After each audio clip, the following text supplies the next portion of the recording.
pinag-uusapan bawat araw, bawat sandali. Kumusta ka na? No? Kumusta na yung paa? Nakakalakad ka ba? No? Kumusta ka na? Ano yung pakiramdam? No? Pero mo, lahat na pinag-uusapan, masakit dito, masakit dito. Hindi na tayo lalaya dito. Talagang masarami ng buwan natin. Ang dami-dami nila. Yung iba, talagang nakatalo na okay na sila. Hawabakas. Now, from this kind of scenario, makikita natin, ano ba ang nais ng Panginoon? No, what are the things we can glean? What are the things we can get? No, from this miracle na binigay po ng Panginoon in relation sa ating pong text at maging po sa ating pong theme ngayong araw. Breaking free and enforcing God's victory over your life. So dito po makita po natin, the first lesson na makita natin, no, Jesus knows the condition of your life. Sabihin natin condition.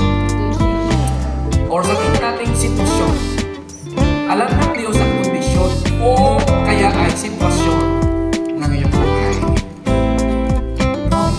Napakaganda po nung tinanong po ng Panginoon sa verse 5. No, dito po sa Amplified Version, napakaganda po ng kanyang pagkakasabi. Now, Jesus, look up. No, ang mata ng Panginoon ay gumala, tumingin, tinignan niyang bawat taong nandoon po sa pool na yun, multitudes of people.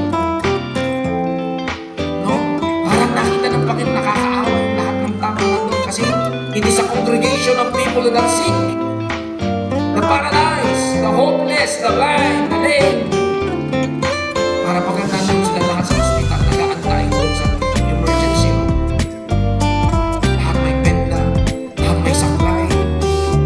Yung iba talaga, no, hopeless na, hanging to a very threat ng kanilang buhay. Hoping for something, waiting for something, which they know when.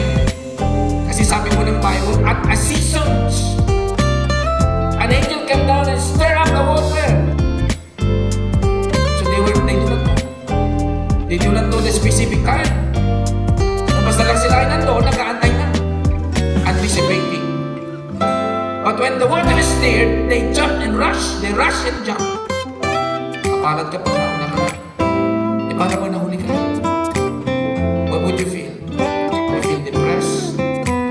And you go back again to that cycle in your life. So dito, sabi po ng verse 5, Jesus noticed the condition of the man.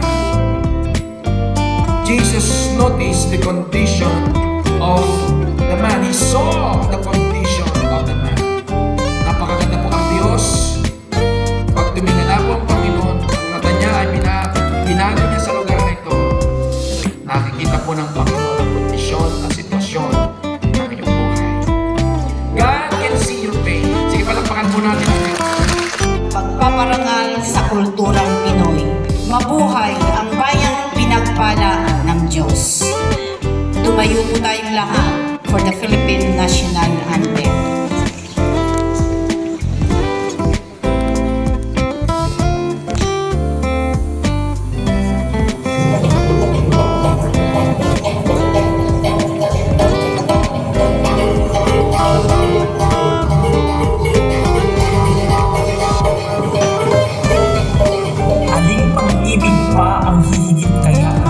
Pagkadalisay at pagkadakila, gaya ng pag-ibig sa tinubuang lupa, aling pag-ibig pa, wala na nga, wala. Ulit-ulitin mang basahin sa isip, at isa-isahing talastasing init, ang salita't buhay na